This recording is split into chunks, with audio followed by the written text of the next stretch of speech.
নতুন সমীকরণ তৈরি করেছে। কিন্তু সবচেয়ে বড় চমক কোনো পরিসংখ্যান বা আসন সংখ্যায় নয়, বরং সেই আসনগুলো ভৌগোলিক অবস্থানে। ভারতীয় গণমাধ্যম নর্থ ইস্ট নিউজের একটি বিশেষ প্রতিবেদনে দাবি করা হয়েছে, জামাতের জয় করা ৬৮টি আসনের মধ্যে ৫১টি ভারতের সীমান্ত সংলগ্ন জেলাগুলোতে। কেন এই ৫১টি আসন দিল্লির নীতি নির্ধারকদের রাতের ঘুম কেড়ে নিচ্ছে? জামায়াত আমির শফিকুর রহমানের ভারত প্রীতির বয়ান কি স্রেফ রাজনৈতিক কৌশল? আজ আমরা সেটি বুঝবার চেষ্টা করব যে জামাত ইসলামীর এই উত্থান এবং ভারতের নিরাপত্তার ওপর সম্ভাব্য প্রভাব প্রসঙ্গে। নির্বাচনের ঠিক আগ মুহূর্তে জামায়াত আমির শফিকুর রহমান ভারতীয় এক সংবাদ মাধ্যমকে দেওয়া সাক্ষাৎকারে বলেছিলেন, ভারত আমাদের নিকটতম প্রতিবেশী, আমাদের অগ্রাধিকার। তিনি একটি মর্যাদাপূর্ণ ও পারস্পরিক সহযোগিতার সম্পর্কের কথা বলেছিলেন, কিন্তু বিশ্লেষকরা বলছেন এই বয়ান ছিল অত্যন্ত পরিকল্পিত। আওয়ামী লীগ সরকারের পতনের পর যে রাজনৈতিক শূন্যতা তৈরি হয়েছিল, সেখানে নিজেদের একটি মডারেট ও সহনশীল শক্তি হিসেবে তুলে ধরাই ছিল জামাতের মূল লক্ষ্য। কিন্তু নির্বাচনের ফলাফল বলছে ভিন্ন কথা।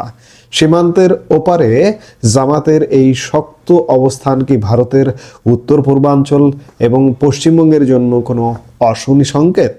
আমরা একটু জামাতের অবস্থান, কোন এলাকায় কি অবস্থান, সেটি একটু দেখবার চেষ্টা করব। রংপুর বিভাগে নীলফামারীতে জামাত 4টি আসন পেয়েছে, রংপুর জেলায় 6টি আসন পেয়েছে, কুড়িগ্রামে 4টি, গাইবান্ধায় 4টি এবং রাজশাহী বিভাগে চাঁপাইনবাবগঞ্জ জেলার সবকটি আসন জামাত পেয়েছে। রাজশাহীতে 2টি, নওগাঁয় 1টি, খুলনা ও যশোর অঞ্চলের মধ্যে কুষ্টিয়া 3টি, চুয়াডাঙ্গা 2টি, ঝিনাইদহ 3টি, যশোর 4টি, সাতক্ষীরা 4টি। সিলেট ও চট্টগ্রামে সিলেটে 1টি জামাত জোটের ইসলামী আন্দোলনের, নোয়াখালী 1টি, চট্টগ্রাম 2টি। এই জেলাগুলোর প্রায় সবগুলোই ভারতের পশ্চিমবঙ্গ, আসাম, মেঘালয়, ত্রিপুরার সীমান্ত ঘেঁষে। বিশেষ করে পশ্চিমবঙ্গ সংলগ্ন সাতক্ষীরা, ঝিনাইদহ, যশোর এবং চাঁপাইনবাবগঞ্জের ফলাফল অত্যন্ত তাৎপর্যপূর্ণ। নর্থ ইস্ট নিউজের মতে, জামাত বছরের পর বছর ধরে এই সীমান্ত জেলাগুলোতে গোপনে কাজ করে গেছে, যা এমনকি আওয়ামী লীগের ঝানু কৌশলী বা ভারতের গোয়েন্দা সংস্থাগুলোর নজরেও সেভাবে আসেনি। এখন প্রশ্ন আসছে যে কেন এই সীমান্ত জেলাগুলোতে জামাত এত শক্তিশালী? রাজনৈতিক বিশ্লেষকদের মতে এর পেছনে রয়েছে দেশভাগের ইতিহাস, 1947 সালের দেশভাগ এবং পরবর্তী 1950 ও 60-এর দশকের অভিবাসনের ফলে যারা এই জেলাগুলোতে বসতি স্থাপন করেছিলেন, তাদের উত্তরসূরিদের মধ্যে জামাতের একটি বড় জনভিত্তি তৈরি হয়েছে। 1991 সালে জামাত পেয়েছিল 18টি আসন, 2001 সালে 17টি, কিন্তু এবার তাদের আসন সংখ্যা 4 গুণ বৃদ্ধি পাওয়া প্রমাণ করে যে সামাজিক ও রাজনৈতিক মেরুকরণে তারা অনেক এগিয়ে গেছে। তাদের এই নীরব বিপ্লব এখন ভারতের অভ্যন্তরীণ রাজনীতিতেও প্রভাব ফেলতে পারে বলে আশঙ্কা করা হচ্ছে। প্রশ্ন আসছে যে ভারতের সিকিউরিটি অ্যানালিস্টরা কেন চিন্তিত? এর প্রধান কারণ হলো মিরর এফেক্ট বা প্রতিবিম্ব প্রভাব। বাংলাদেশের যে জেলাগুলোতে জামাত জয়ী হয়েছে, তার ঠিক ওপারেই ভারতের মুর্শিদাবাদ, মালদা, উত্তর 24 পরগনা এবং শিলিগুড়ির মতো জেলাগুলো অবস্থিত। প্রতিবেদন অনুযায়ী ভারতের এই সীমান্ত জেলাগুলোতেও অতি ডানপন্থী রাজনীতির প্রতি এক ধরনের ঝোঁক লক্ষ্য করা যাচ্ছে। সীমান্তের ওপারে যদি একটি নির্দিষ্ট আদর্শের রাজনৈতিক শক্তি শক্তিশালী হয়, তবে তার প্রভাব এপারেও পড়তে বাধ্য। চোরাচালান রোধ, অনুপ্রবেশের নিয়ন্ত্রণ এবং সর্বোপরি ভারতের উত্তর পূর্বাঞ্চলের রাজ্যগুলোর নিরাপত্তা বজায় রাখা দিল্লির জন্য এক বিশাল চ্যালেঞ্জ হয়ে দাঁড়াবে। নর্থ ইস্ট নিউজের এই প্রতিবেদনের সাথে আমি একটু যোগ করতে চাই, সেটি হচ্ছে যে জামাত দেখে দেখে এমন অঞ্চলকে বেছে নেয় যারা এক প্রকার দেশভাগের পরে ধরুন ভারত থেকে এসেছে, যে এলাকাগুলোতে বেশি বসবাস, আরেকটি অভাবী অঞ্চল যেসব অঞ্চলে জামাত বিজয়ী হয়েছে দেখবেন যে অভাবী অঞ্চল। আমি নিজের অভিজ্ঞতা থেকে বলছি, বিশ্ববিদ্যালয়ে যখন পড়েছি তখন ওরা বেছে বেছে অভাবী ছেলে পেলে খুঁজে তাদের ছাত্র শিবিরে কীভাবে রিক্রুট করা যায়, বিভিন্ন আর্থিক মান্থলি তাদের খরচ দেওয়া থেকে শুরু করে বিভিন্ন প্রণোদনা দিয়ে তাদেরকে আকৃষ্ট করে তাদের দলে অন্তর্ভুক্ত করত।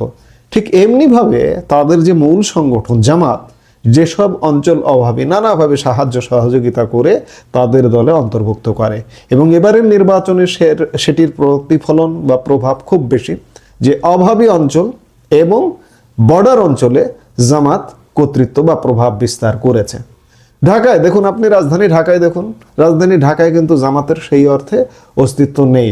যে দুই একটি আসন জামাত জয় করেছে সেগুলো নিয়ে আমার সন্দেহ আছে। নাহিদ ইসলামের মতো মানুষ কিভাবে জামাত জোট থেকে ঢাকার 11 আসন থেকে নির্বাচিত হয় সে ব্যাপারে আমার সন্দেহ আছে।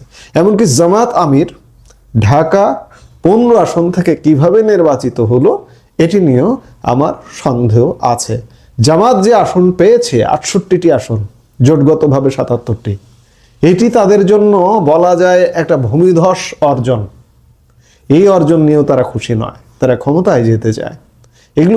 এগুলোর ভেতরে গভীরে গিয়ে বিশ্লেষণ করা কিন্তু বাংলাদেশের জন্য, বাংলাদেশি জাতীয়তাবাদের জন্য, মুক্তিযুদ্ধের পক্ষের বাংলাদেশের জন্য অত্যন্ত জরুরি। জামায়াত আমির শফিকুর রহমান কি সত্যিই ভারতের সাথে বন্ধুত্বের নতুন অধ্যায় শুরু করবেন, নাকি সীমান্ত জেলাগুলোর এই বিজয় ভারতের জন্য এক দীর্ঘমেয়াদী নিরাপত্তার সংকট তৈরি করবে? সময় এর উত্তর দেবে। তবে একটি বিষয় পরিষ্কার, বাংলাদেশ আর আগের সেই রাজনীতিতে নেই। জামাত এখন আর কোনো পার্শ্ব চরিত্র নয়, তারা এখন মূল চালিকা শক্তি হয়ে উঠেছে। এজন্যই বলতে হয় যে তারা ক্ষমতায় যাবার স্বপ্নে বিভোর। এবারই ক্ষমতায় যাবার স্বপ্নে বিভোর ছিল, কিন্তু পরের বার কি করবে? পরের বার কিন্তু আরো শক্তি সামর্থ্য নিয়ে আসবার চেষ্টা করবে। কাজেই জাতীয়তাবাদী শক্তি যারা আছে, বিশেষ করে বিএনপি, আওয়ামী লীগ, তাদের কিন্তু এখনই সতর্কতার সময়। শুধু তাই নয়, বাংলাদেশের মানুষের সচেতন হবার সময় যে বাংলাদেশের স্বাধীনতা মুক্তিযুদ্ধের পক্ষের বাংলাদেশ যদি থাকতে হয় তাহলে জামাতের ব্যাপারে নিজে সচেতন হতে হবে, এবং আপনার যে ওই যে নিডি মানুষটি কিংবা ওই যে বর্ডার অঞ্চলে যে আত্মীয় স্বজন বসবাস করে তাদের ব্যাপারেও তাদেরকেও সচেতন করবার ব্যাপারে প্রয়োজনীয় পদক্ষেপ নিতে হবে। নইলে একদিন চূড়ান্তভাবে এই উগ্র সাম্প্রদায়িক গোষ্ঠীর হাতেই বাংলাদেশের শাসনভার চলে যাবে। তখন কিন্তু বাংলাদেশেরও কিছু করার থাকবে না, ভারতেরও কিছু করার থাকবে না। নর্থ ইস্ট নিউজ যে রিপোর্টটি করেছে, এই রিপোর্টটি দিল্লির নীতি নির্ধারকদের জন্য একটি ওয়েক আপ কল। প্রতিবেশীর আঙ্গিনায় যখন আগুনের আঁচ অনুভূত হয় তখন নিজের ঘর সুরক্ষিত রাখাটা অগ্রাধিকার হয়ে দাঁড়ায়। আপনাদের কি মনে হয়, জামাতের এই উত্থান কি দক্ষিণ এশিয়ার স্থিতিশীলতার জন্য হুমকি, নাকি এটি বাংলা